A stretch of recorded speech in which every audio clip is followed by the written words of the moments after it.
In this video, I'll show you how to clear app cache on Android.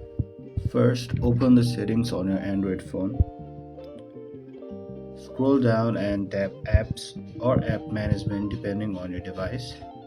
Next, find the app that you want to clear the cache and tap on it. Then tap Storage and Cache. Here you will see the option to clear cache. Tap on Clear Cache to remove temporary files stored by the app. Clearing the cache can help fix problems like slow performance, loading issues, or apps not working properly.